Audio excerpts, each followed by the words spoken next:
So what we plan today is that for the first hour, I'll try to give you a background on competing risks, and the next 1 hour, we can have a question and answer session with Karen. So the first question was, what may be the associations for achieving the first publication? So to answer this question, you would have to treat the event of achieving the first publication to have happened or to have not happened as 0 and 1. And then you would need to debate, deliberate, idealize, or think what could be the associations within the data set. Could be age, could be sex of the individual, could be the institution of the individual, so on and so forth. There would be no correct or there would be no wrong answers as long as you have thought and justified which of the parameters would be there in your model. Yep. So this exercise was largely to familiarize you or emphasize the importance of model building and how you go ahead and build models. The question that we had next was to draw a Kaplan-Meier curve by sex for time to first publication from joining an undergraduate medical program using the new class data. So let's go to the class data. So what I was doing that we had opened up the do file and we had run the do file. The question that we were addressing here was to draw a Kaplan-Meier curve by sex for time to first publication from joining an undergraduate medical program using the new class data. So if we go to the do file, I can show you that first we will have to set the data as a survival time data. So for that, we use the command stset, and with stset, we have, let's see what it does. So here is what it does. We gave the command stset. We define the time first. The time first is the time taken to get to the first publication. That's the variable, comma, failure. Failure we have to define as which variable defines failure. And this is our variable called paper 1. So with this, we set the data as a survival time data, and we have to define two key variables, the time to the first publication and whether the publication happened or did not happen as paper 1. Now, it gives a summary of what we did and what the data looks like. It says there are 25 total observations, and none of the observations was excluded. Here we have 19 failures, which means that 19 people reached the first publication, and the total time seen was 337. I had set the time in probably months. That's why it shows 337. And now if I need to draw the graph, I just need to say STS graph. So it will give me a Kaplan-Meier curve, which will tell me how and everyone reached to their first publication. I want to see what was the median time taken. So I will see when the 50th percentile reached their first publication. And this would be, if I draw a corresponding line here, it would be somewhere after about 10 to 11 years. That's the median time taken for the 50th percentile of the people to reach the first publication. So that's how it was to draw a Kaplan-Meier survival curve for this. But supposing we had to do it by sex, so then the command would be STS graph, comma. I'm sorry, Ashish, could I interrupt, please? Yes.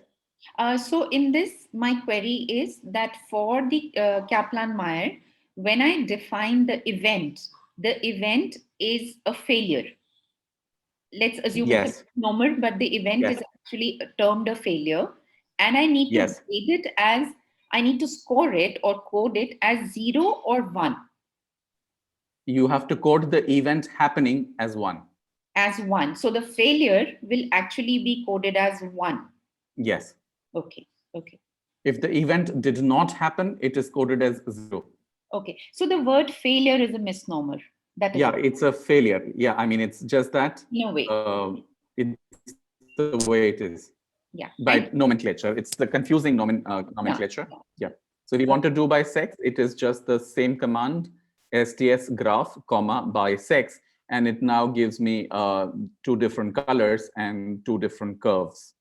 Whether they are different significantly or not, we don't get it in this particular window, but that's precisely how we do that answer.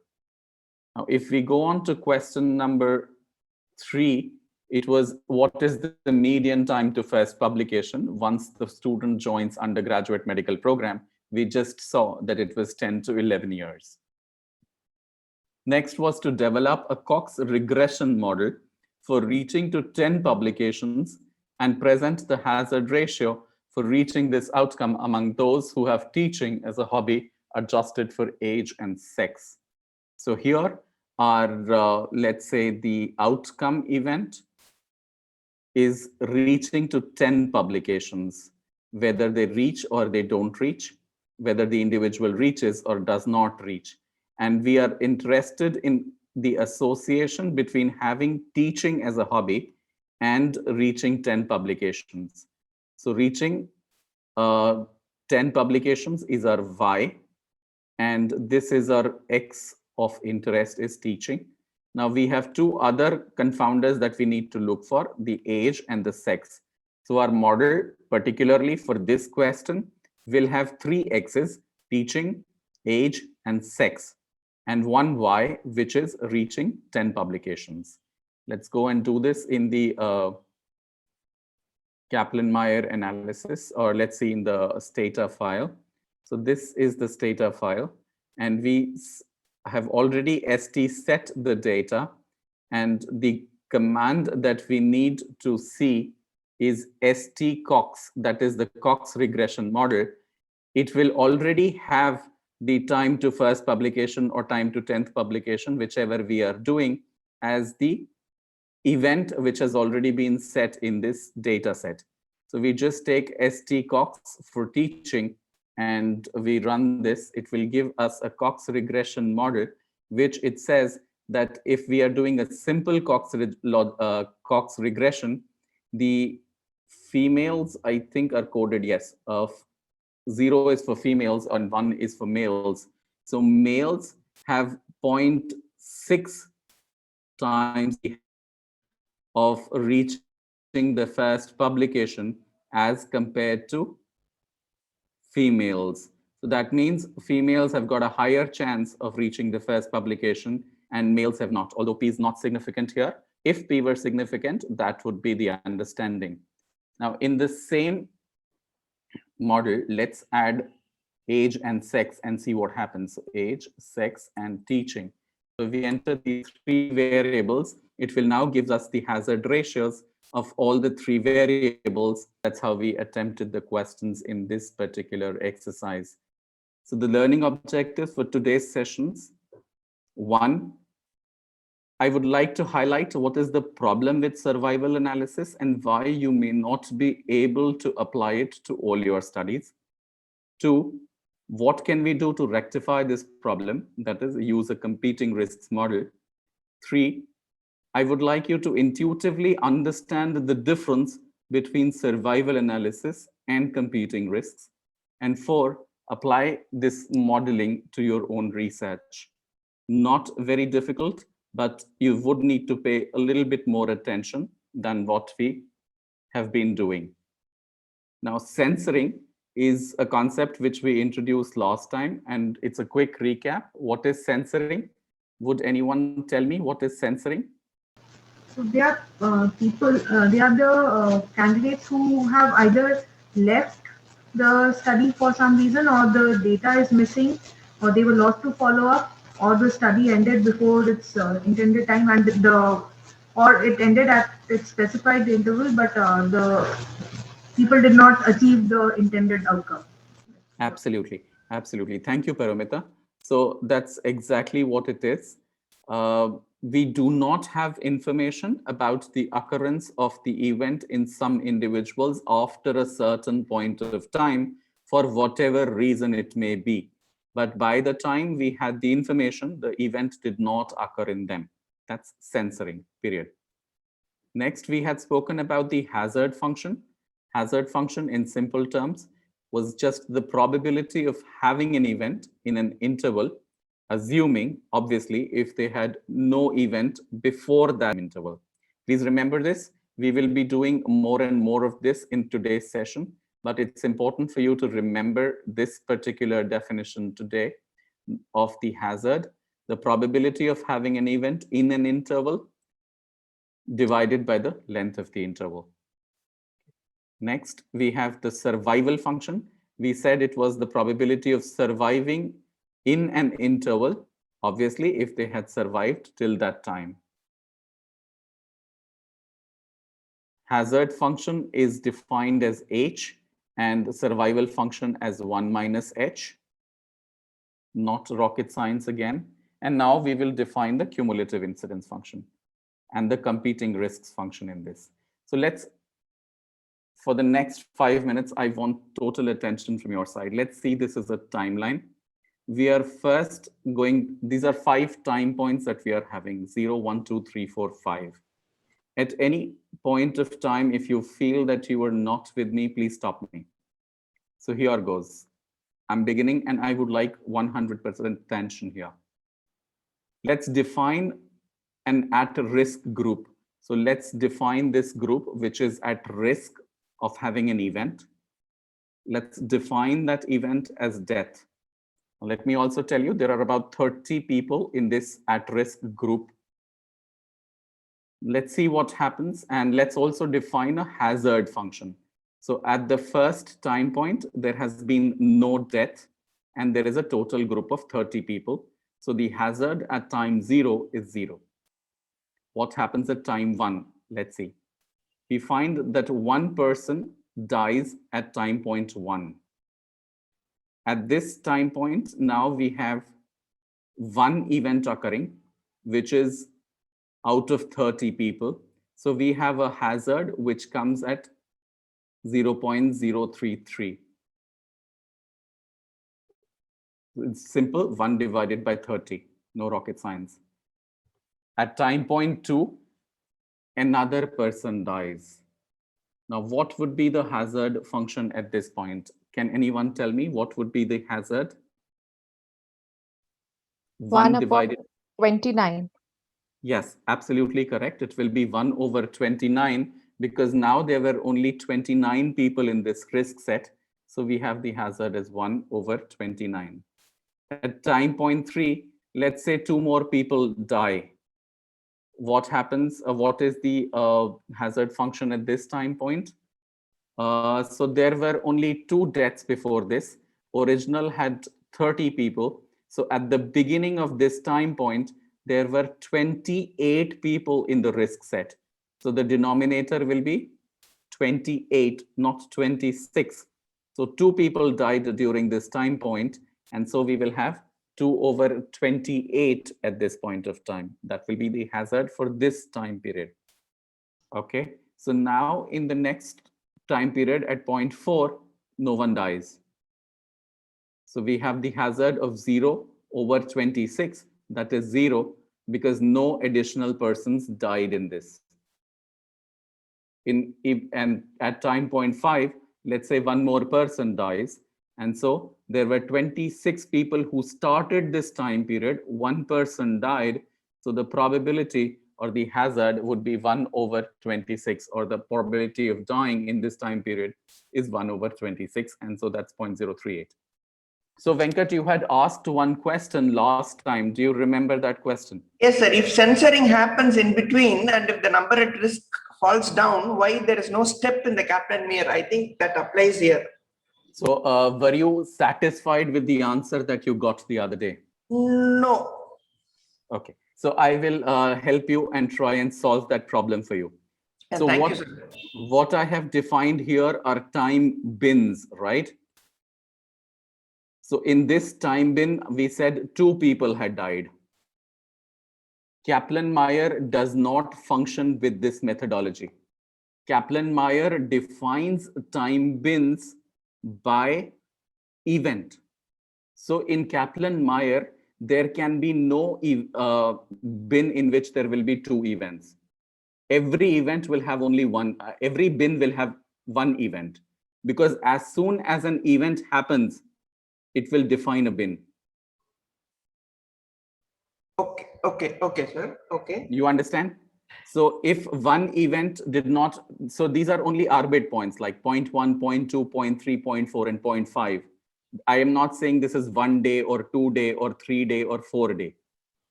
This first time bin for Kaplan-Meier could be 15 days because the first death occurred after 15 days.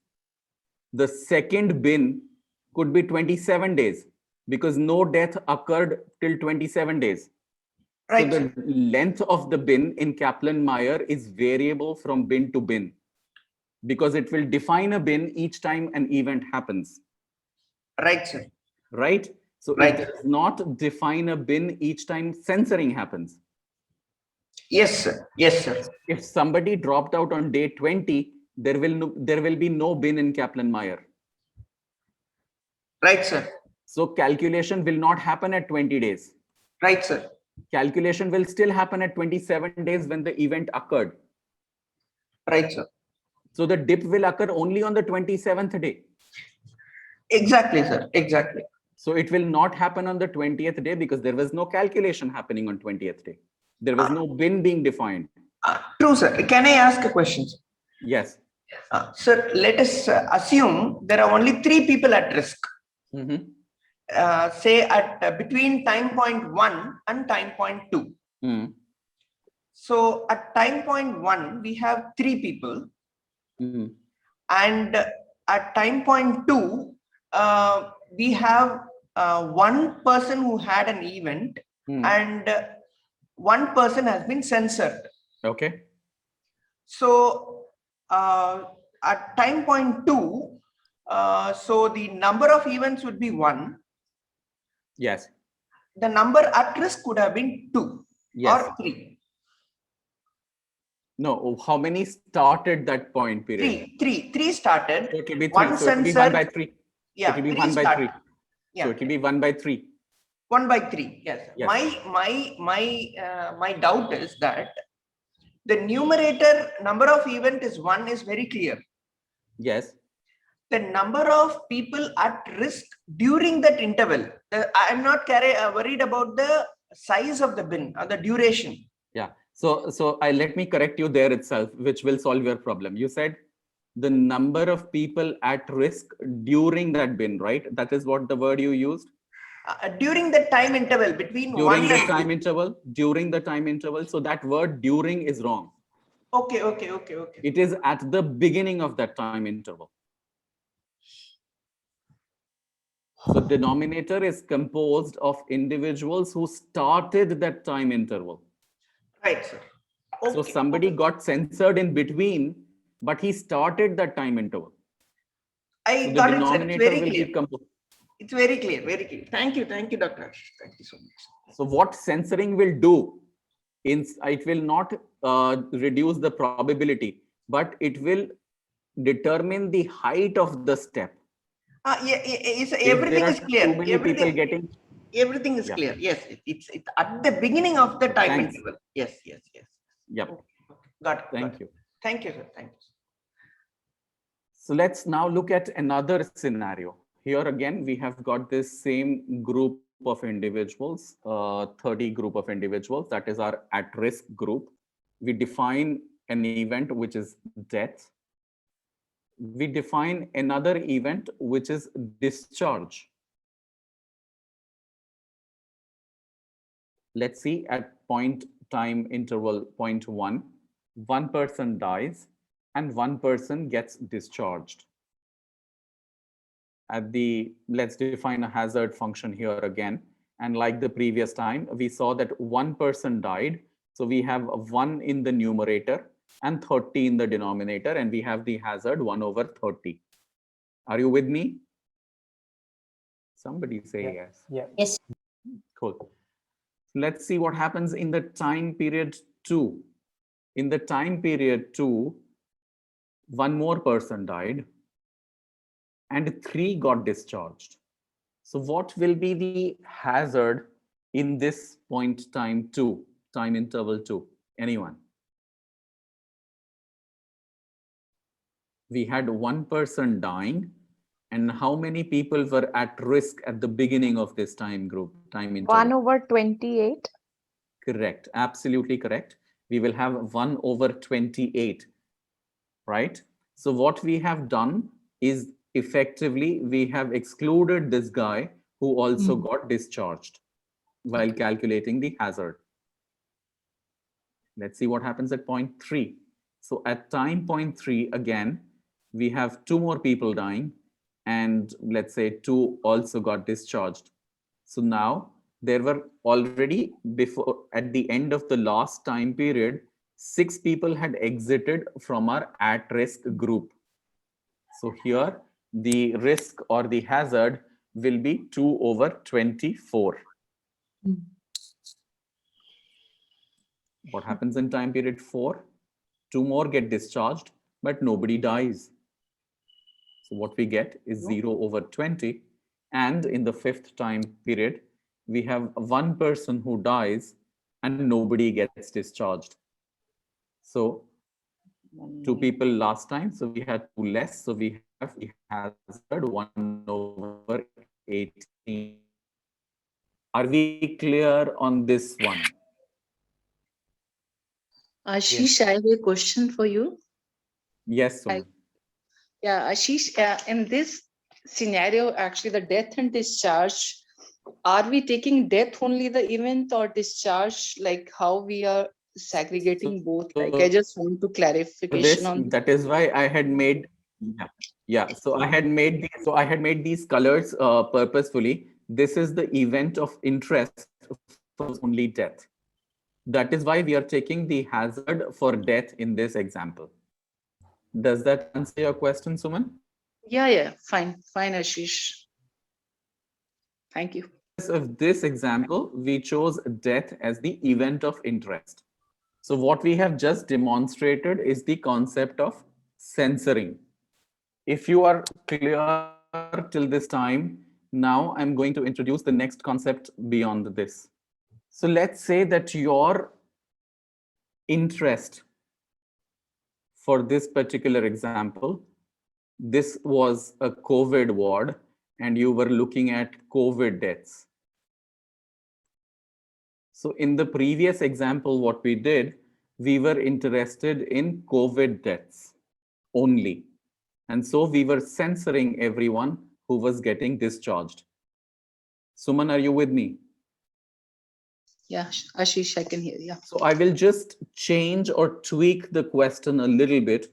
And I will say, now I'm not interested only in COVID deaths, but I'm also interested in all-cause deaths.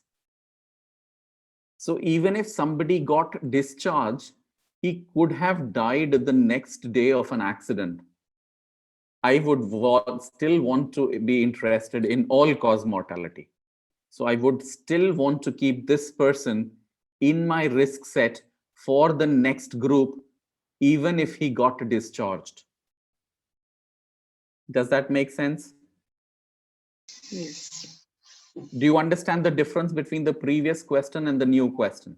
Yeah. So previous question was, we were only interested in COVID deaths and we were taking everyone away who got discharged.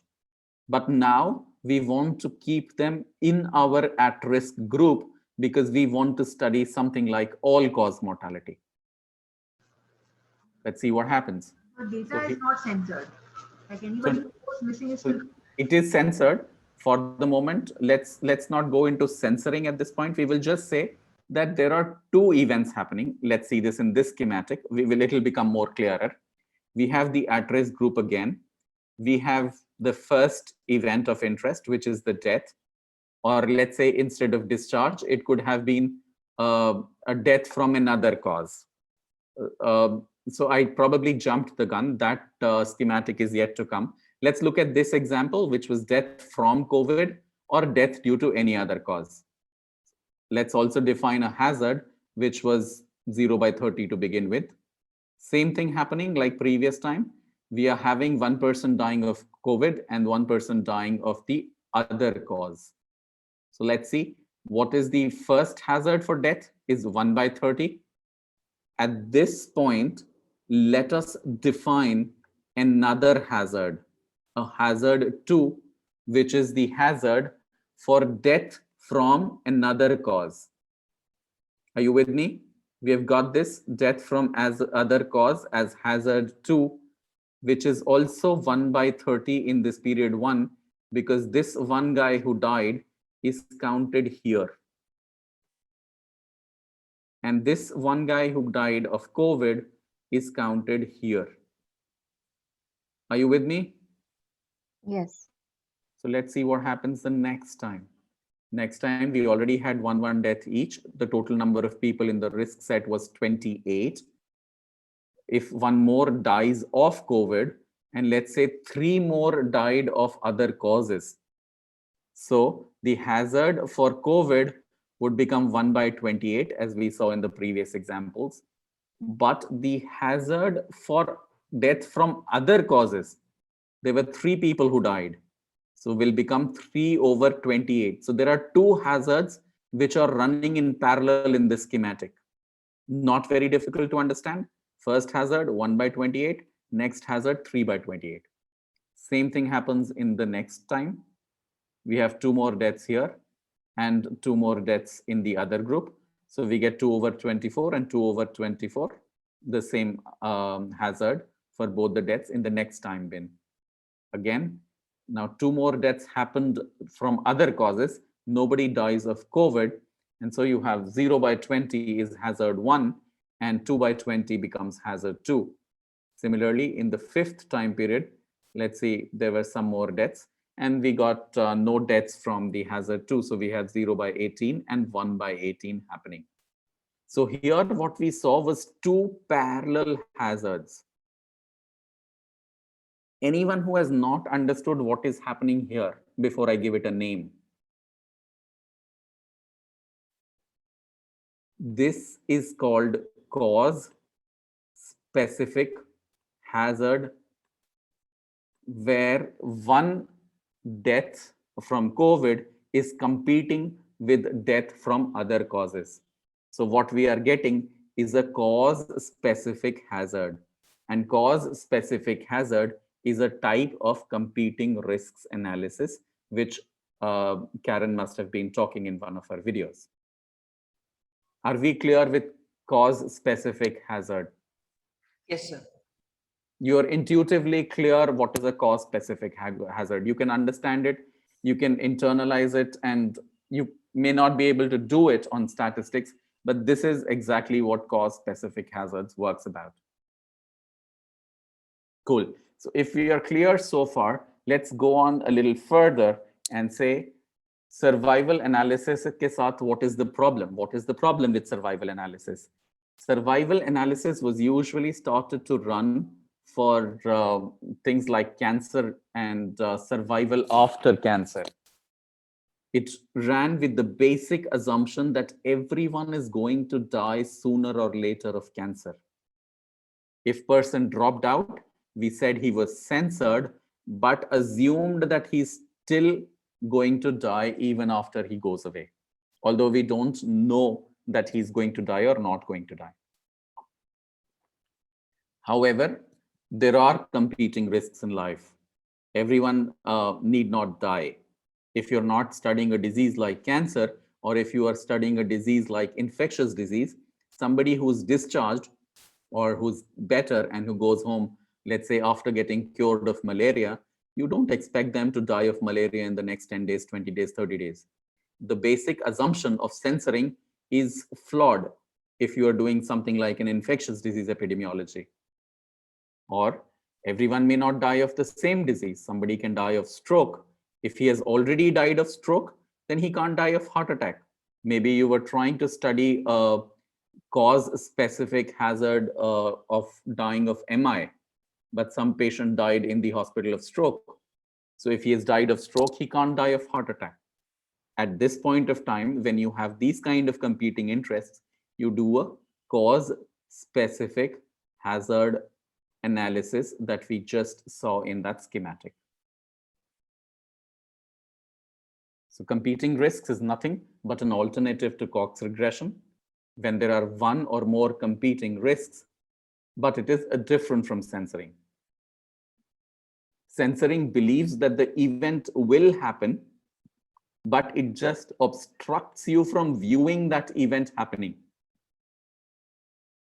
The competing event actually prevents the event of interest from occurring altogether. So here in censoring, the event was still happening, but you didn't know it was happening. People were still dying of cancer, but they had been lost to follow up. However, in competing risk, they're not dying at all. The other event is not even happening. So you can't treat something which is a competing event as something which is censored. And so you need to adjust your analysis accordingly. And for this, we have the competing risks analysis. So far, are you with me? If you're not, please stop me now.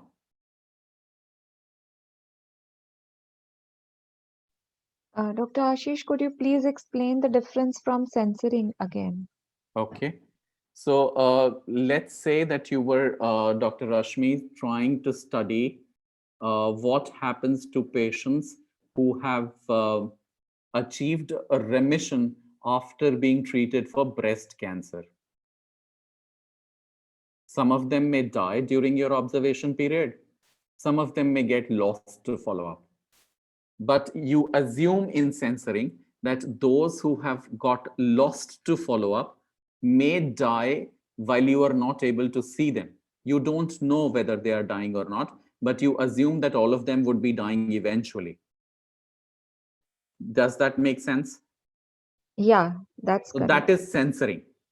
However, All right. supposing your research question was what happens to patients whom you have given anesthesia, who have come out of anesthesia, have got their surgery done, and have been discharged. So what is the, let's say your question of interest was all those who get operated in the hospital under anesthesia, how many of them die during their hospital stay? Right? If that is your question, you find that 5 of them may die out of 100 and 95 may have got discharged. So at the time of discharge, you are not assuming that all these 95 will go home and die. Mm-hmm. You believe that they have got well and they are not going to die. So death is not going to happen. Okay. Of your surgery complication or of your anesthesia complication, because now they have got discharged. Right. So recovery is a competing event with death. True. So here you can't assume that they are censored because you can't assume that all of them are going to die of surgical complications, even if they have got discharged. Yeah, but few of them may die, but Yeah, we are not considering them, right? they may die of other causes. Do you believe that after having gone home, they might die of your anesthesia? No, not because Yes. of anesthesia, So but yes. it was, sorry, let me say not surgery. Let's say you are interested only anesthesia deaths. So Okay. after they have got discharged, you don't assume that they will die of anesthesia complications. Right. So then this discharge precludes or impedes the death from happening. It won't happen now because of your anesthesia complications. So you don't want to treat them as just censored. Okay, I get your point. You want to get them out completely. Mm-hmm. You have complete information on them. It's not incomplete. Censoring believes that your information about the subject is incomplete. All right. Yeah. Competing event believes that the information that you have on the particular subject is complete. There's nothing else. There's nothing more that you want on him. Understood. Thank you. So the statistical analysis in censoring assumes that the information is incomplete and adjusts it accordingly. Whereas in competing risks, the analysis assumes that the information is complete and then adjusts it accordingly. Does that make it clear? Absolutely. Thank you. Sure. Let's go ahead from here.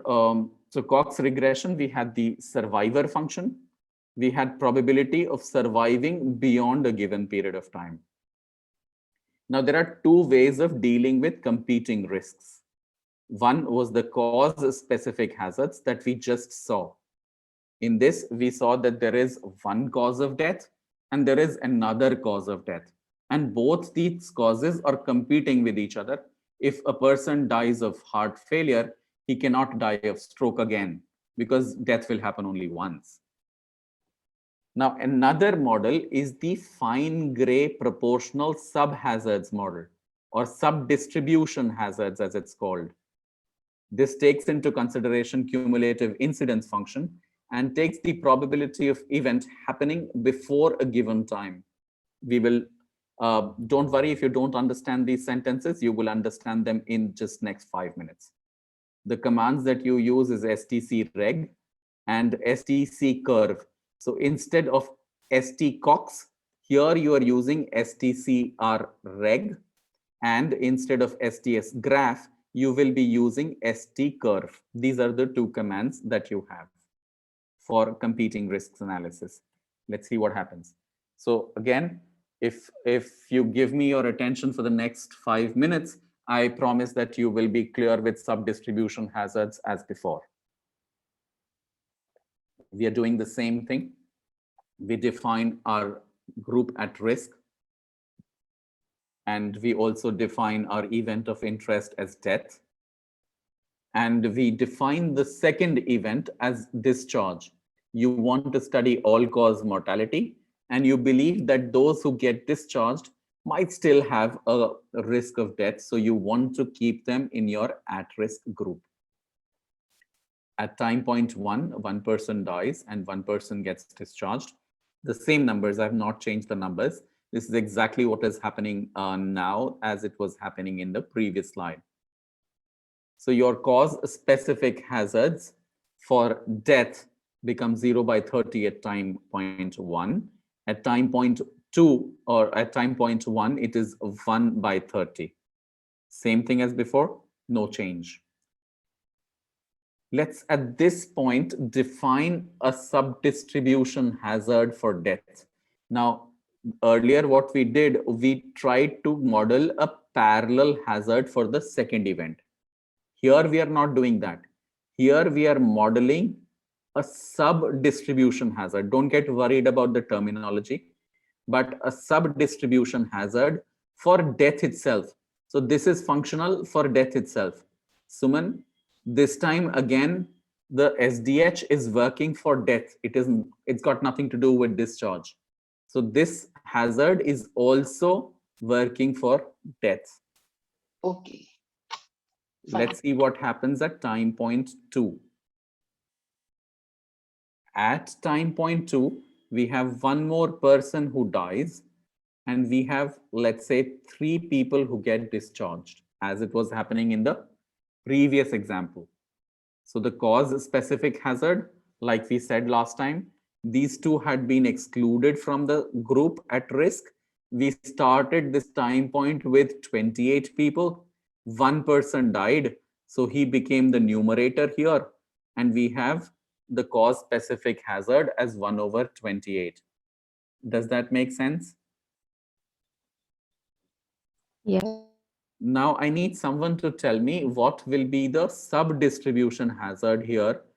If you have understood, you should be able to tell me.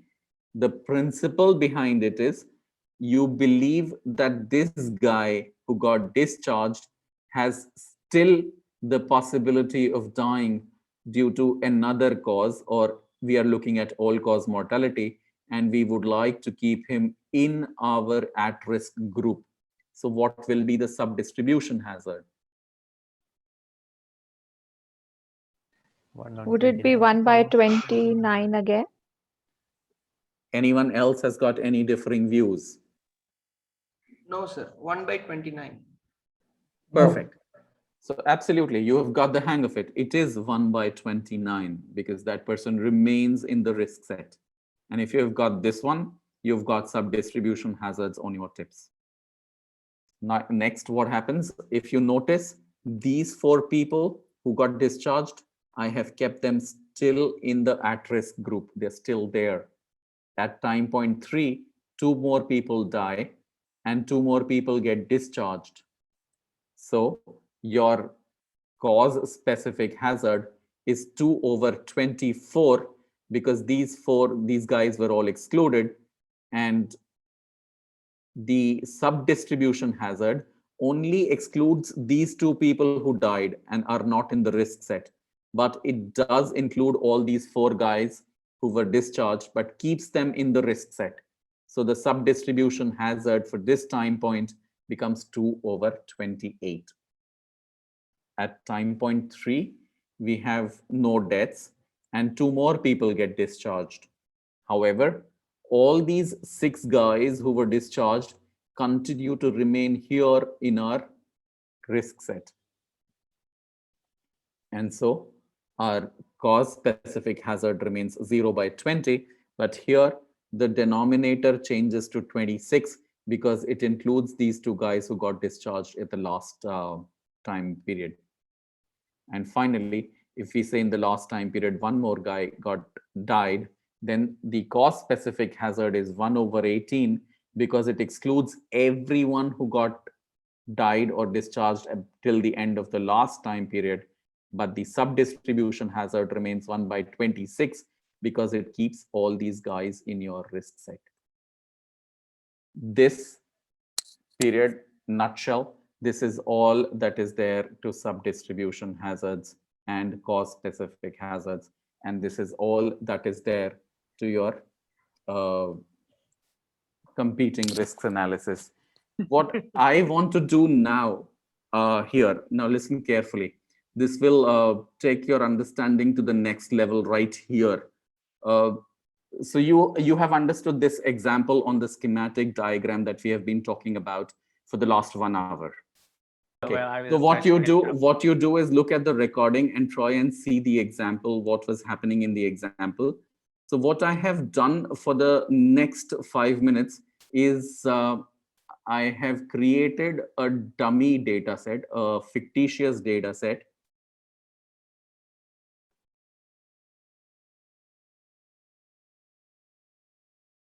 Yes, so let's clear everything which is there in this data file. Let's clear everything here, and let me clear whatever data is in the memory. So it clears everything. So we are fresh slate on Stata. So what I will do is I will bring in this dummy data set, which I have created. And this is exactly the same data set. Let's look at this. The same thing that we were just now doing on those animations. So here I have created 30 people whose names are also here, some 30 at random names. I have given them a sex, male or female, and I have defined a variable called time1 and an event which was death. So the same number of people who were dying in our animation are dying here. And this is just exactly parallel to what was happening in that animation. So what I'm going to do is trying to show you how the animation that we saw will appear on survival analysis. So let's set this data. And now if we do a st-set command on this, we have the failure event, which was death. And the observation is the time interval. So there are 31 total observations. I think one was a blank observation, which it is picking up, but that the observations were 30 only. One is an event time missing. So practically it is taking 30 observations. 5 failures are there. So 5 deaths. In our animation, we had 5 deaths. So here are the 5 deaths. And the total analysis time, if we take those time bins as 1, 2, 3, 4, 5, now it has got these 164 total number of days, which it has recorded as the observation time. So that is a summary of the st-set data. Let's describe this. So if we do an stdes command, that is stdescribe, so it describes this data. Number of subjects are 30, number of records are 30. So the mean exit time, the mean time for dying is 5.4 days. The median time is 6 days. Mean time is 5.46 days. There are 164 at-risk days, which is just multiplying 30 as the number of people with the total number of days that are there. And there are 5 failures. So this is what STS would do. Let's draw a Kaplan-Meier on this. So once we draw a Kaplan-Meier on this, this is how the Kaplan-Meier would look like of the data that we had just seen. If you remember, there was no death happening on the 4th time point. So you see there is nothing happening, no dip happening at the time 4 point. There was one death at the 5th point. So that is how the Kaplan-Meier survival function would look like if we were doing on the same animation that we have just seen. Does that make sense?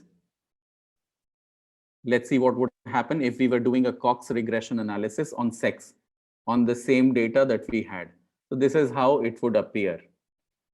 What I have again done, if you now see, I have introduced a variable called time2. If you remember, we were using time1. So in time1, I did not put the censoring. I did not censor those who had got discharged. In time2, I have censored those who got discharged. So let's see how different this time it will be. So I will now use the stset command. Instead of time1, I'm using time2, which has got the censoring information also available in the data set itself. So same censoring information which was there in the animations, I will now capture into the data. So again, there were 30 observations, but if you see now there are 137 total observation days. In the previous example, if you remember, we had 164 units or 164 days as observation days. This time we have only 137 because now it has censored those individuals who got discharged. Are you with me? How did you put the censoring in the master chart in the data set? Like So, you put it as? So in the same variable, let's see, it's good that you asked it. What I did was, let's say, let me show you on the Excel sheet. Don't get confused with this data thing. I'll show you, it will probably be easier to follow in your Excel sheet. So this is the Excel sheet. In time1, what I have done is I have censored everybody on day 6. You see, can you see this? The time period recorded for everyone is 6. Okay. That means they were in the study for 6 days. So everyone who's not dying, this is the death variable. Right. 0 means people who have not died. So Okay. everyone who has not died, I took them as 6.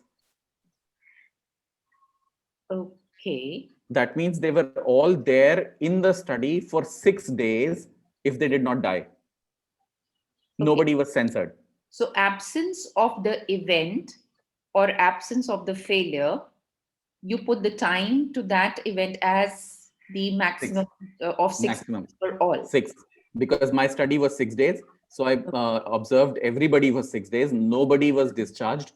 Nobody was censored. Everyone was there in my data set for 6 days. This is an uncensored data. Okay.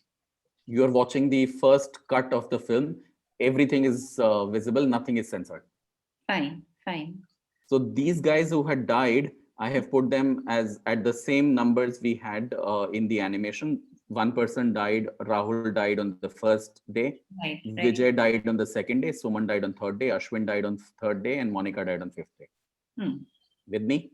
Yeah. So this remains the same. Now, this is the time2 variable now I'm talking about, right? This has remained the same. But what I have changed is I have changed the time period. I believe that Anurag was discharged on day 1. So I censored her at day 1.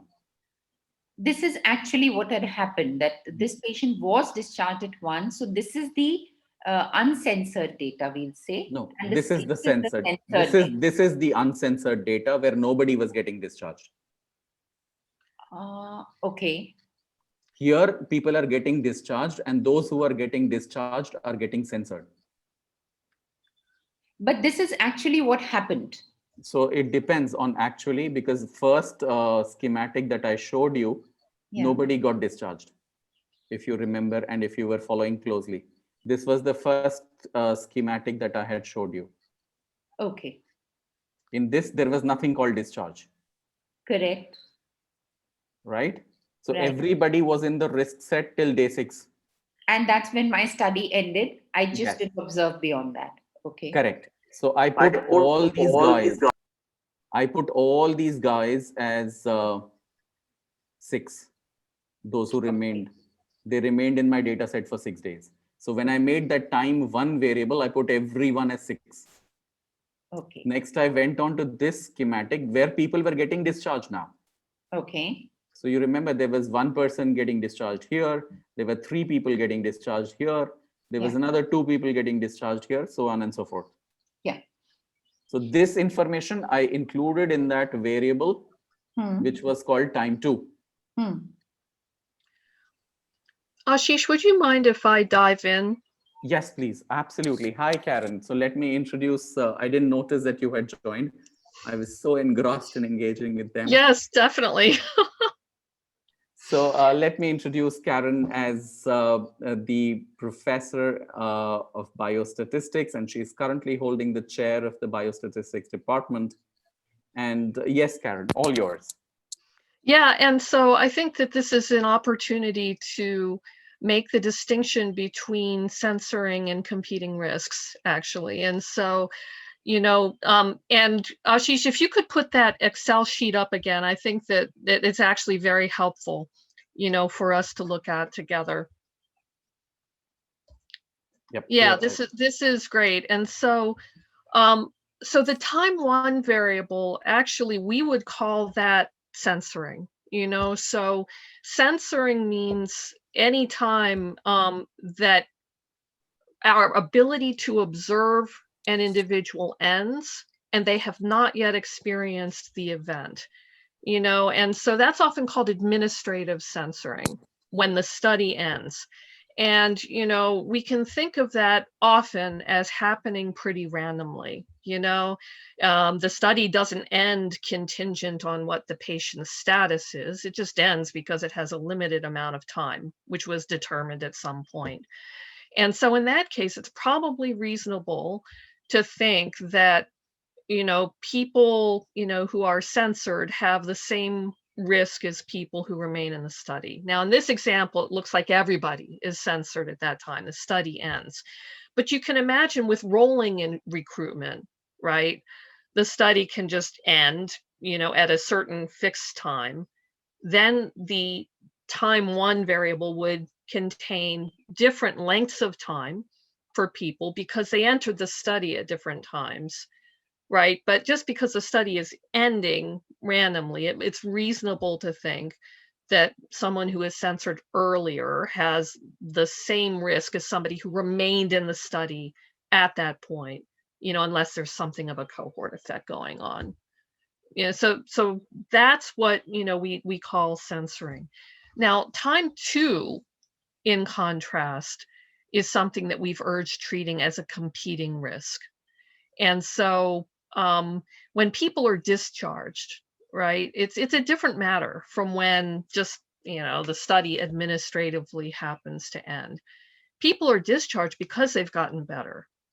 And so at that point, you know, if someone is discharged at time 1, their future risk is probably very different from somebody who remains under observation at time 1 because they weren't discharged. They weren't well enough to be discharged. And so that's the distinction that the lecturer, I think, tried to make between censoring and competing risks. The final thing I'll say, the really interesting thing is that the mechanism by which we treat the two, particularly if we follow the cause-specific paradigm that we introduced, is the same, right? The way that it looks in the coding is the same. And so, you know, this time 2 variable in Stata would just be identified as a censoring time, you know, for us to run a cause-specific analysis.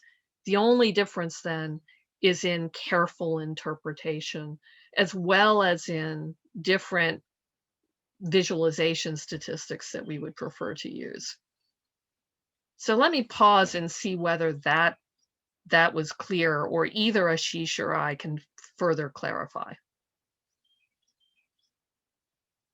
Yep, thank you, Karen. I'm so glad that you joined and stopped me at the right time. Yeah. Yep. So what Karen was saying that practically everyone in that time, one variable got censored at day 6 because that is the right censoring. It's direction right. So they got censored at right censoring or administrative censoring because the study came to a close. So everybody got censored on day 6. Whereas in the time 2 variable, where people were getting discharged, it depends on what is our search question, what is our research question. Whether we call it censoring or we call it a competing risk entirely depends on how we would like to address our research question. The same event could be censoring, and the same occurrence of that event could be a competing risk, depending on our research question, like we saw in the animation graphics. Yes, and then one important interpretation point I would layer on top of that is that in whichever case, it's very important to think hard about whether, you know, what we call censoring is independent censoring or not. And, you know, so in this example, I think it would be very unusual. You'd really have to work hard to convince me scientifically that discharge is an independent censoring event. It's rather what we call an informative censoring event, because being discharged gives us some information, right? It gives us the information that the person was well enough to be discharged, you know, so that we can likely infer something about their status relative to people still in the study. Cool, thank you. Yep, please go ahead and ask questions, or if you have thoughts, and if it was not clear, just feel free to button and ask. Including anything on competing risks generally.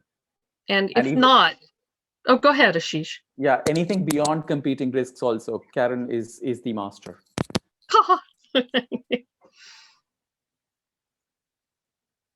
May I please ask you a question? Wonderful. I wanted to know whether this time 2 data would be sufficient to calculate both competing risk as well as the censoring, like we were just discussing. In the data, would it be sufficient to have this column for calculating both these variables? Yes, absolutely. You know, so there generally is a single variable in which all of the, you know, sort of failure to observe further. You can think of it as one umbrella term. Failure to observe further after a certain point is captured. And, you know, and then the interpretation comes because those that happen to just be censored, we know that for those individuals, their risk of all the various other things we should be thinking of as comparable to those who weren't censored at that time. Whereas for competing risks, we need to be careful to interpret as explicitly relative risks of the event that we're interested in happening before the competing event. Is that clear? Yes, thank you. Wonderful. Could I ask a question, please, Karen? Sure, wonderful. Karen, I am more familiar with the SPSS package for doing the statistical analysis. Does that also offer the option of a competitive risk analysis? So I have to admit that I don't know SPSS thoroughly, but what I can say is that if you have the capability, and I'm sure you do, you know, it's a major statistical package, to do Cox proportional hazards regression modeling, then most definitely you can perform a cause-specific analysis of the type that we've been chatting about here and was discussed in the lecture, because that can be performed just by you carefully defining what the censoring variable is, you know, and then interpreting it accordingly. Okay, so the interpretation would be different, definitely. And probably the time data, just like Ashish was showing, that would have to be altered in the data entry, at the data entry level, correct? That's correct. And then I can just run a Cox regression. Yep, you can run the Cox regression and then just be a bit careful about how you interpret it. And in a minute, I want all the questions to come first, but if we go into a lull, I'll pull up my slides and illustrate a little bit. Okay. Yeah, and then Asha, the one other thing I would urge you to do is to search the SPSS capabilities to learn what they do about cumulative incidence calculation. I would bet a lot of money it's a major package, and so it has to have that capability. But that's the other thing you would want to be careful to do, rather than to produce Kaplan-Meier plots, Okay. which yeah. are really That's not. Kaplan-Meier. Right. Yeah. Thank Good. you. Thank you. You're welcome. Actually, I see no reason why Stata should not be able to do it. At least the latest versions of Stata. Even, SPSS should not be able to do it, because Stata also wanted you to download certain patches or updates in the earlier versions. And the latest version of Stata offers you all this in the same package.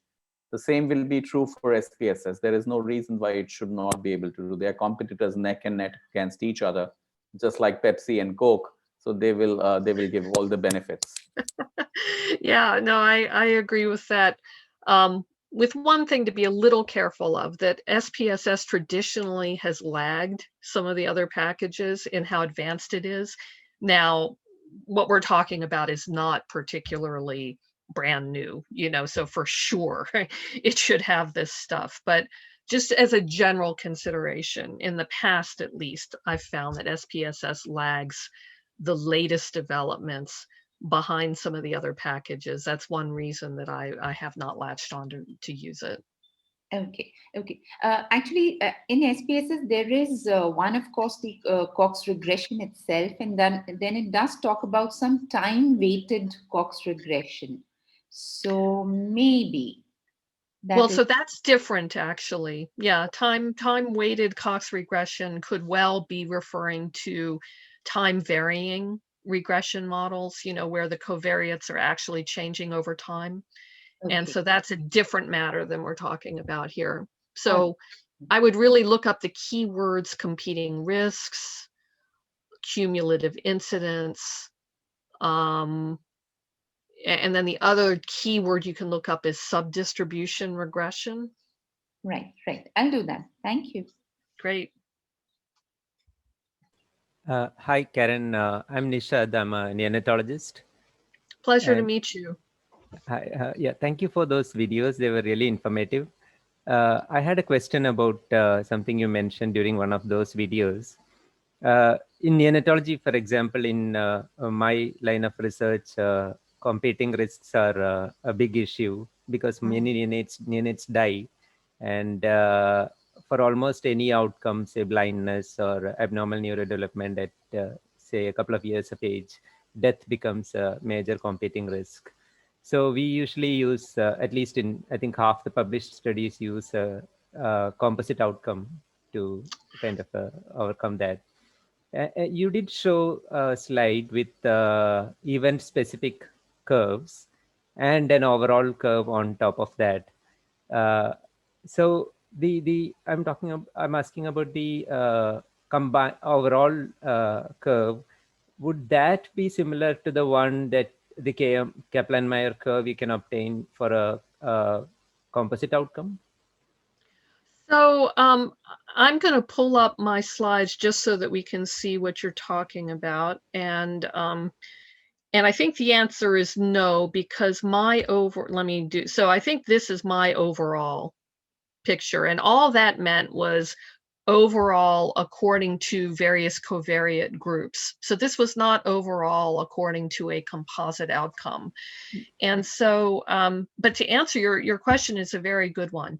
If your composite outcome combines all of the competing risks, and so that all that is left over for situations where you don't observe somebody fully is what we would really call censoring that we legitimately can expect is independent in some way, such as the administrative end of a study, then yes, in that case, it is perfectly okay to use Kaplan-Meier analysis, because, you know, in that case, you either observe someone fully, meaning you observe their composite outcome, or they're censored in a way that we, you know, expect that there should not be any information provided by the censoring. And so if that were the case here, it's not, but if that were the case here, then you could get this curve as just 1 minus the Kaplan-Meier curve. Does that make sense? Yes, it does. Could you show us the next slide you have? I think it's slide 12, maybe. Yeah, there we go. Yeah, so what's the topmost line in the first graph? This now is just stratified by covariate levels. So the topmost line is the cumulative incidence of death. And notice this is death before discharge, right? So this is definitely the competing risk version of it among those who are 85 to 109 years old. So if you squint, you know, you look really closely over to the right of those curves, you can see that they're labeled by age ranges. And so we estimate that, you know, by 30 days, you know, the cumulative incidence of death, right, among those not discharged before they died is, you know, it looks to me like close to 37.5% or whatever that would be in between 25 and 50. Does that make sense? Yeah. Yeah. And I guess since I'm here, the one thing that I did want to contrast, you know, is, you know, the various things to keep in mind in terms of interpreting competing risk data. This turned out to be a big discussion in our group because there was a lot of interest in producing a prediction tool, you know, and so we had been treating discharge as a competing risks / censoring event, you know, so an informative censoring event.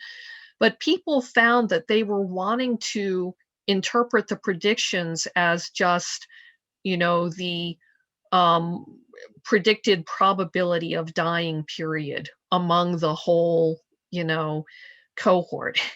And so if you want to do that, this is really the relevant graph, you know, in that this gives the, at least in terms of, you know, among, you know, everybody, the proportion of those dying before discharge, you know, again, is what I said a minute ago, just a little bit short of 37.5%. You can compare that down at the bottom to, say, 50 to 60-year-olds or 19 to 50-year-olds. And again, I'm going to have to squint, but that's only a few percent, right?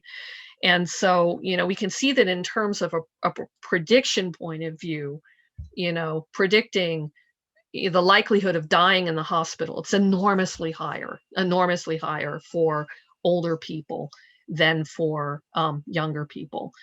If I go down a few slides then to where we did the regression analysis, right? And so, you know, here now is the cause-specific hazard analysis, which would have come out of a Cox regression.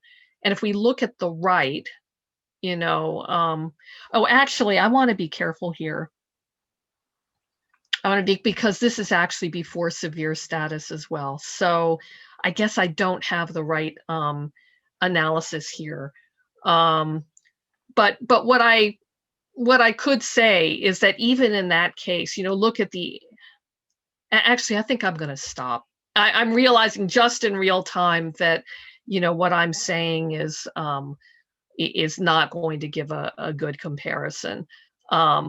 I was going to talk about the relative hazard being somewhat, you know, sort of not as stark as the relative proportion in terms of the cumulative incidence of death. In both cases, the key point is just to make sure that one talks about it in terms of this relative risk. It's purely among those still in the hospital, you know, and so it tends to not be as dramatic of a hazard ratio, you know, as when you're looking at the outcomes of the whole group jointly. Let me say it another way. These coefficients are conditional on not being discharged, right?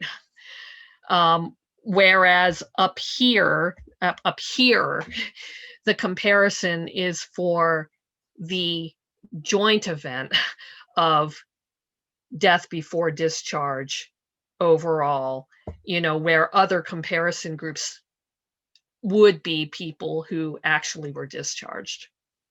I have a feeling that was sort of convoluted, but I hope that your question was addressed in any case.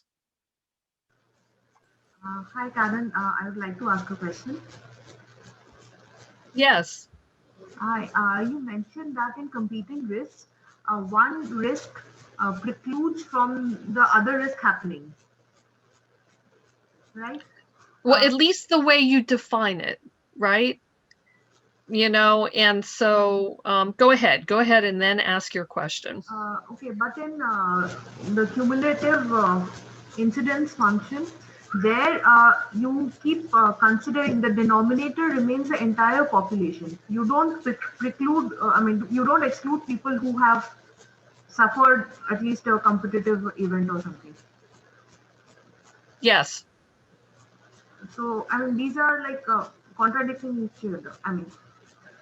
No, but you're actually making a point that I was trying to make better than I was making it, right? And so the one way to think of it is that those curves in the cumulative incidence plot, according to the events that are defined, those events should be mutually exclusive, right? And they should then, in combination, characterize the entire population, right? And so one of those events is death before discharge, right?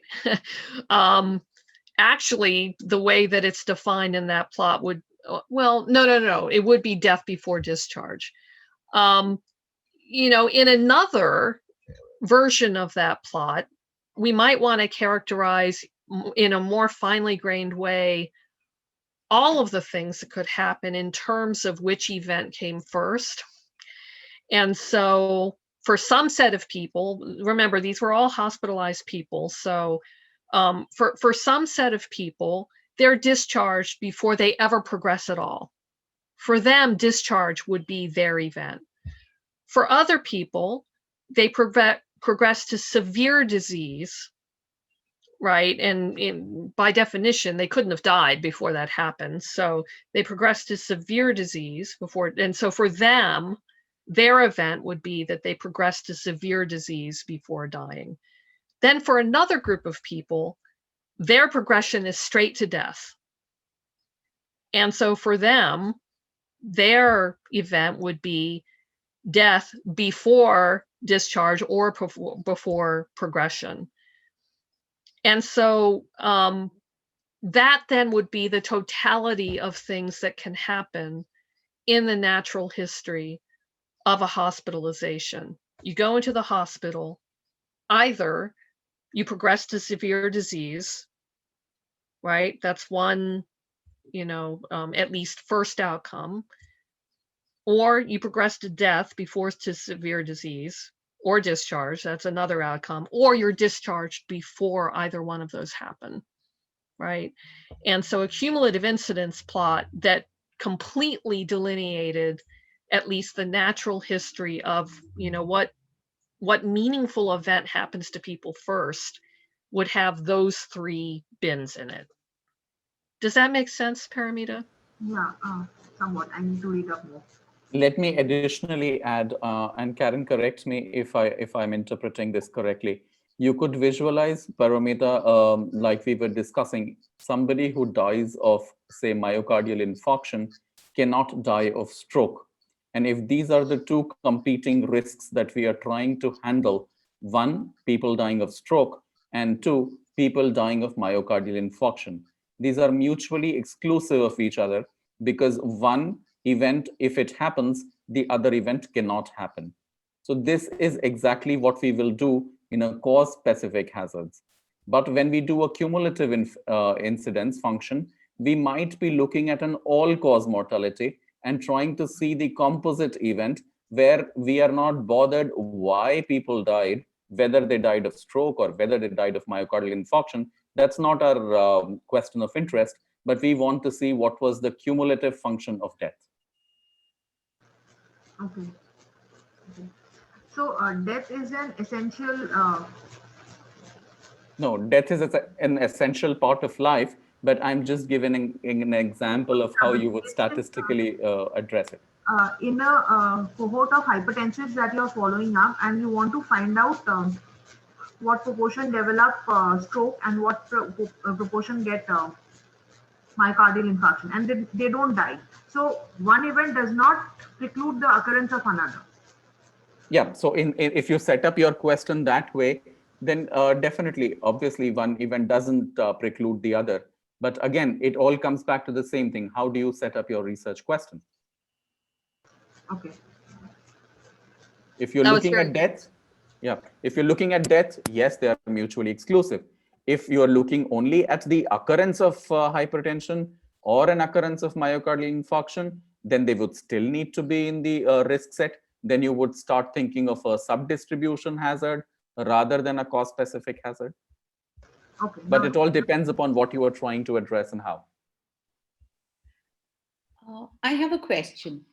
Supposing, supposing in this competing risk analysis, as a clinician, I get more interested in looking at the probability of survival after COVID, and let's say survival because of other diseases that this patient had.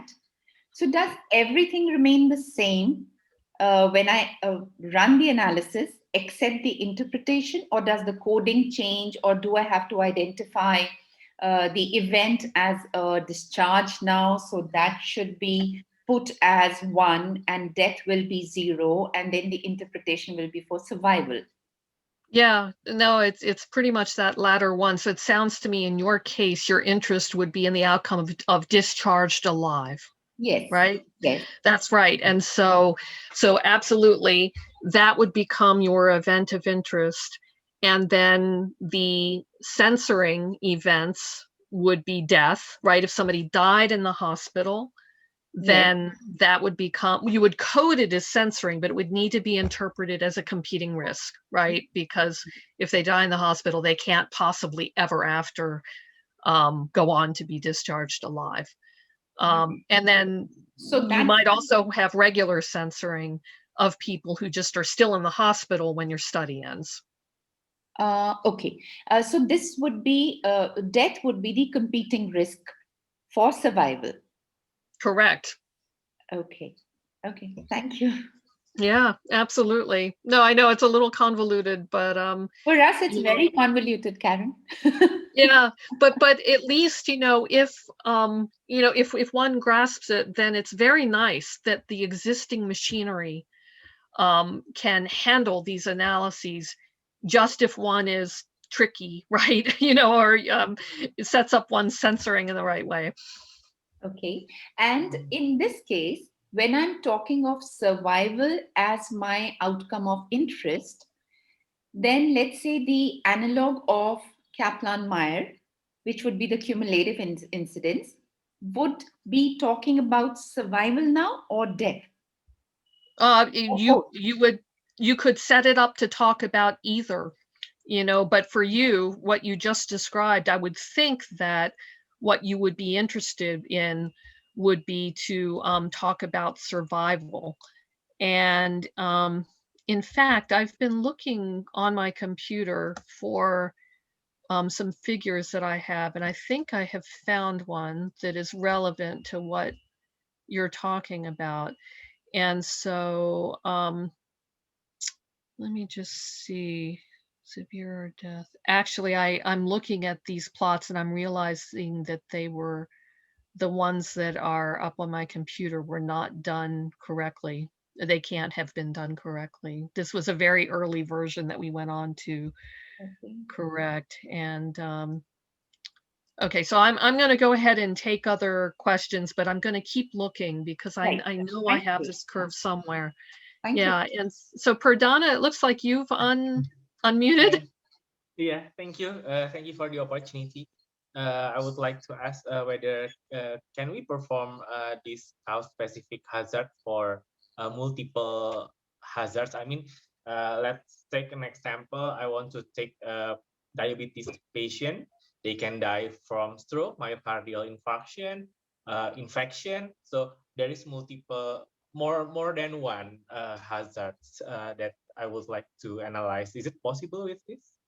Absolutely. In fact, we proactively recommend it. And, so if we go back to the lecture, that's what we were trying to illustrate on this slide, that it's one risks being misled by only evaluating the analysis for one or the other cause, and so, for example, here was an example where we were considering, which event happens first, severe status as being the first progression event on the left, death, straight to death without ever having been severe on the right, and so if you look on the left, if I had focused only on severe status before death or discharge, in your case, think of focusing only on, say, one cause of death, then, look at the age coefficient.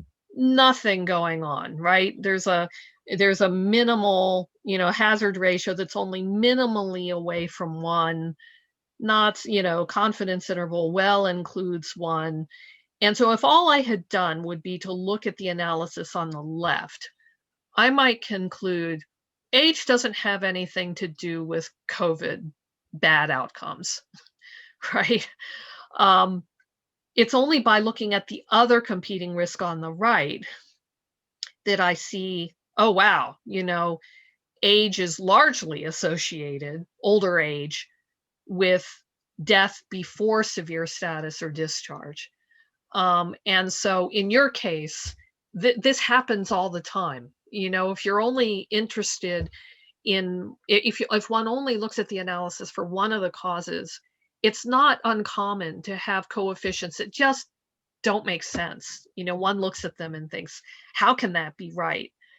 And it's often because that risk factor is differentially associated with the competing risk happening first. So does that make sense? Yeah, thank you. You're welcome. Thank you very much. Yep.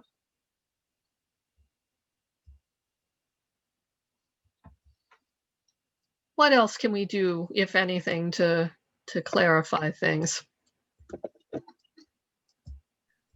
I think just before you joined, Pardana, Aditya was also asking what are the different situations in which we could utilize or use sub-distribution hazard analysis, and when the sub-distribution hazards will become more relevant to report. Some examples, if you could just talk about. Yeah, the way that I think of it is that it's a little bit when you would want to stress cumulative incidence curves versus relative hazards. Also, in situations when the interest is in the population experience versus an individual, person's etiology. And so if I were a public health policy maker and I was trying to plan COVID resources, because I broadly was interested in, what would be the experience of people, in terms of how many would be in a severe status for some time in the hospital, how many would be, would die before they ever experience severe status, how many would go straight to discharge, then a sub-distribution analysis probably would be the one that I would choose in that case, because I really am interested in that sense in partitioning the experience into the different natural history paths on a population level, and that might help me, allocate beds or, resources in some way. If, on the other hand, I'm really interested in an individualized prediction tool, then I think that most researchers would recommend more the cause-specific approach for that. And that's because in order to do the subdistribution analysis, one basically is taking all of the other censoring events and treating them as a counterfactual. So for example, for computing death, if death is my event of interest, the subdistribution analysis does the analog of taking discharge, everybody who was discharged, and moving their times out to infinity, right? Well, that's a counterfactual. Now I'm not talking about individual patient's actual experience anymore. I'm talking about sort of a world in which, the discharged people still were at risk for death forever, and that takes the prediction with respect to individuals enough out of the real world that most researchers recommend that it's not the best approach in that case. So to summarize, individual level prediction etiology, people would tend to prefer cause-specific hazards models. Population experience, I think that often subdistribution models would be preferred. So, and also to clarify, don't get confused when Karen says that you take their time to infinity of the other group. It just means that you keep them in the risk set, even if they have had the event which was not your event of interest in this particular question. So you continue to keep them in the risk set. That's precisely what is meant by turning their time as infinity. Thank you, Ashish. That's much better. I also believe some people had some questions from previous lectures. Also, I think Dr. Asha, you wanted to ask something, and regarding the null hypothesis and randomized control trials. Why don't you go ahead and ask it again? Two silly lingering doubts, Karen, I've had all my life. Okay. One, when we talk about a randomized controlled trial, what does the controlled refer to? Just that my environment of conducting the study is more controlled by having, a definite methodology, definite inclusion and exclusions, or does it mean I always need to have another group to compare? Yeah, now people, use, this is one of those terminologies that, people use varyingly, but I interpret it as needing to have a control group as well as, to implement rigorous measures. Although I would say that, people, I would always urge being more specific in your wording than not, so we know that some of the other features that make randomized trials rigorous is to blind investigators and to blind patients. And so I would refer to something like a randomized controlled double-blinded trial, to encompass all of those things. Okay, no, blinding is separate, but according to you, correct me if my understanding is wrong, you say controlled means that I should preferably be talking about a control group being present. Correct. Okay. Supposing I always had the interpretation that control means that you are controlling the intervention, and that is the control that you have in the randomized control trial.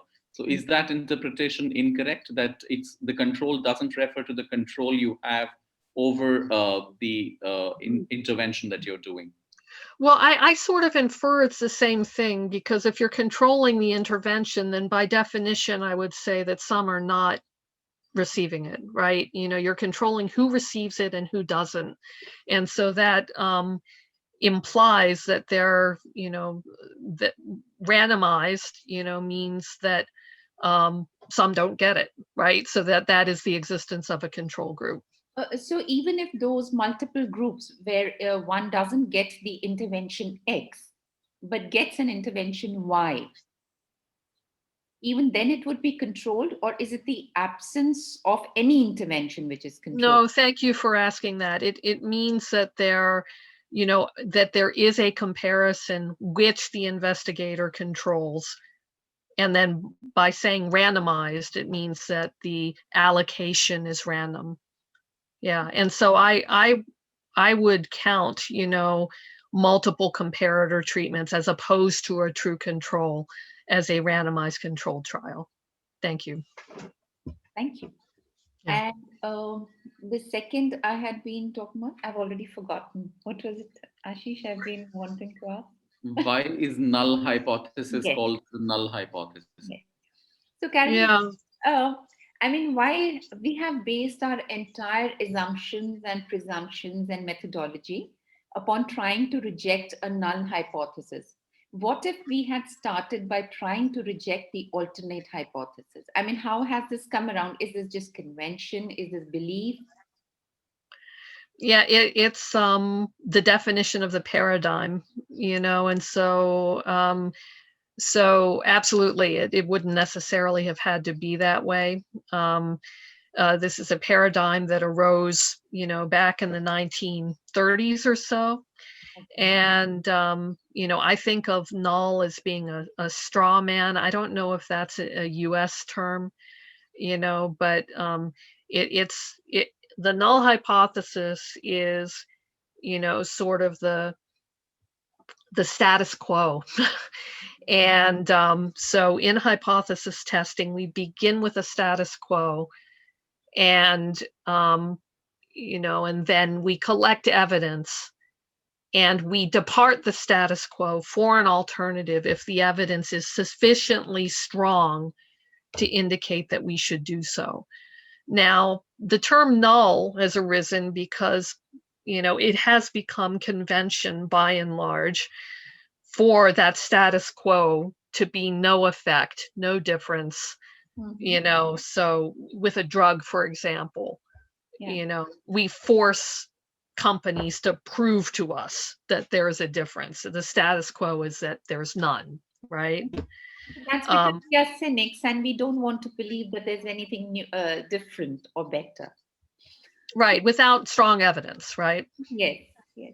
Thank you, thank you. Yeah, but the one further thing I'll say is that doesn't mean that the null hypothesis always has to be no difference, right?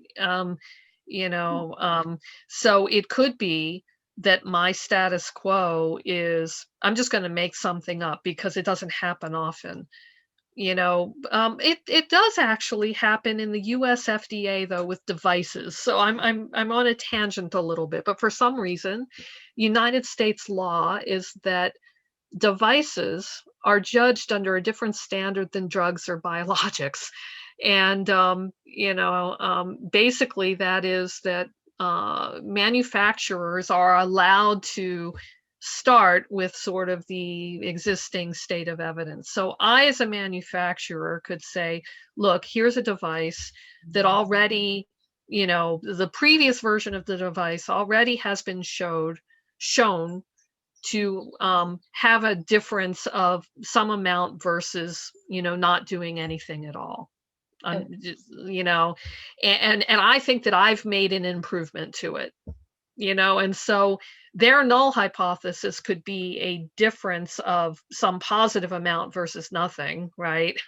And then their alternative would be somehow that their device is even better. Does that make sense? A little, yes. Thank you. Yeah. Hi, Karen, Nishad here. Yeah. I still am trying to get my head around when it's important to use competing risks approach as opposed to a composite outcome. So let me talk about a simple clinical example. So when babies are born preterm, they are at higher risk of developing cerebral palsy. Let's say it's assessed that in the first couple of years of life. Now, the babies who are at highest risk of developing cerebral palsy are also at highest risk of death early in the neonatal period before discharge from hospital. So here, death is a competing risk. And my outcome that I'm looking for is cerebral palsy. So if, let's say, I mean, traditionally we use a composite outcome, either death or cerebral palsy, and look for the composite outcome at say 1.5 or 2 years of life. So, but what would you do? I mean, would you use a competing risks approach or competing events approach, or would you use a composite outcome? I think I would defer to you as the physician as to which is Okay. more meaningful. You know, I don't view this as a largely statistical question. You know, so absolutely, it really has to do with, you know, what is the meaningful outcome. I am going to quickly go to, you know, one of the other slides from my lecture, you know, which was this one, and maybe this one is small enough that I think I'm going to try to put it into a bigger. Oh, what did I just do? There. Okay, so this is what I want. So it's the one on the right, and so in fact, in our team's signature paper, it was a composite outcome that we used in COVID. You know, which essentially it was the converse of event-free survival. Our composite outcome you can see on the next bullet, which was intubation or death. So, so we evaluated the composite outcome of progressing to severe disease or death, with the caveat that discharge was still competing here. But put that aside, pretend that discharge wasn't competing. And so that's a completely legitimate outcome. You know, there's absolutely, you know, it's understandable, you know, but I would still claim that we learned something by also considering more of a flat out competing risk analysis. And so if you look at this slide, let me see if I can find the one I was interested in. I've got to remind myself, where's the severe death and yeah. So it's the top one. And so the composite so this is by decade of age. The composite outcome hazard ratio is here. And so, yeah, it's statistically significant, but it's small, right? You know, and so, you know, so from this analysis, we would conclude that, yeah, there's sort of a modest increased risk, you know, of a bad outcome per decade of age. If you look all the way at the top, on the other hand, look at how large the hazard ratio is for the competing risk version of death, which is, you know, it's basically death before death before intubation, death before, both of them are without discharge. And so, you know, we puzzled at this for a while. It turns out that what was going on is that a ton of the oldest people were never even eligible to be intubated because they had a do not intubate order. And so, you know, that introduced something that if we had understood it beforehand, you know, we might have thought a little bit harder about the composite outcome. You know, that you're defining a composite outcome for which many of the older people, you know, are differentially eligible. They're only eligible for one piece of it, whereas the younger people are eligible for the whole of it. And so that introduces then scientific reasoning that, you know, maybe we should have thought about really hard in advance. Does that help at all, Nishad? Yes, it does. But when we use a composite outcome, the individual components of that outcome would still be presented as secondary outcomes. And looking at those would give much of that same information that you showed, that most of like that, if like, for example, you were saying that some straight went to, many died instead of getting intubated. So I think that information would still be available, but I agree that this gives you some extra information about the. Let me try and handle that for you, Nishad. Let me circle back to your question on cerebral palsy and deaths. So I kind of echo with Karen, and that's exactly my response was forming in my mind, that no statistician can give you that answer. That is an answer that you have to find for yourself. How do you want it? Both approaches are correct. So statistician can just do it for you, but you have to define which approach you want. Like if you want to, like what we were discussing earlier, or if you remember the schematic diagrams, if you want to keep those children with cerebral palsy in your risk set and study what is the outcome death going to be in the end, then you use the sub-distribution hazard. And this will be different from just giving a composite outcome of death and cerebral palsy. There is or cerebral palsy. Yeah, so death or cerebral palsy. It will be different from that. If you just keep these people in your risk set to continue to study death, that is one approach you can follow. Or you could say, I want to study death occurring out of the paradigm of cerebral palsy. I want to exclude those people who get cerebral palsy. And then you don't want to keep those people who develop cerebral palsy in your risk set, and you want to use it as a competing event which precludes the occurrence of death. Then you would use the cause-specific hazard approach. So it again all depends upon how you frame your research question and what you are trying to answer. Or you might say, I want to see what is the paradigm of cerebral palsy or death as a composite outcome, which is a third scenario altogether. So sub-distribution hazard does not take this into account. It is taking into account only the sub-distribution hazard of death, including those people who develop cerebral palsy and keeping them in the risk set. They're answering three different questions, but all the three approaches are correct. It depends which approach you want to use for your particular interpretation. I'm not sure if I've been able to address it, but at this moment, that may be the best I can do. I may try again.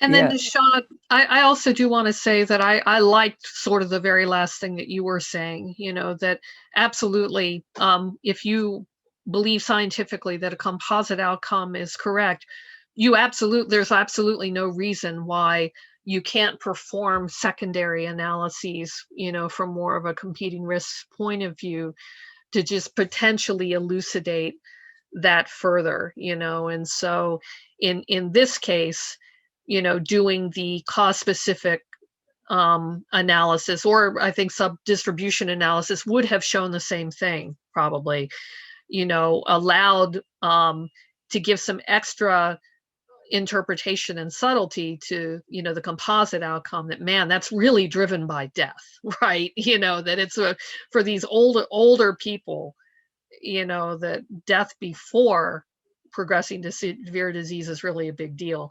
If you look at the bottom, on the other hand, that's male versus female.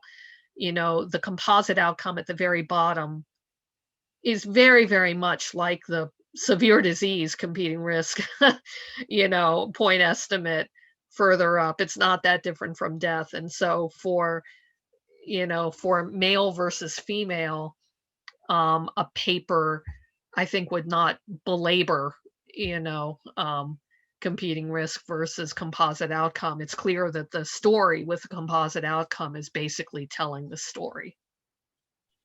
Yeah, and to add one kind of a last line on that, I would say that, again, if composite outcome is explaining your research question to your satisfaction, there is no need to jump into a competing risk analysis just to satisfy a journal editor, probably. So it all depends if it's providing all satisfactory answers. Ashish, I just want to thank you for putting this wonderful event together. You know, I think that it's really pretty unique, and the scope of information that you're providing is outstanding. So it's a lot of effort, and I really thank you for doing it. No, I'm thankful to you for having introduced me to competing risks analysis. I would not even have ventured into competing risks and into doing this if I did not have the support from the school and from the department. And I was so happy to see that all the faculty were so eager and enthusiastic to join these meetings. And it's all because of your support. Thank you. Thank you so much. Thank you, everyone. Thank you so much. Thank you, for Karen. that. Thank you. Lovely to meet everyone. Thank you. Bye-bye. Bye.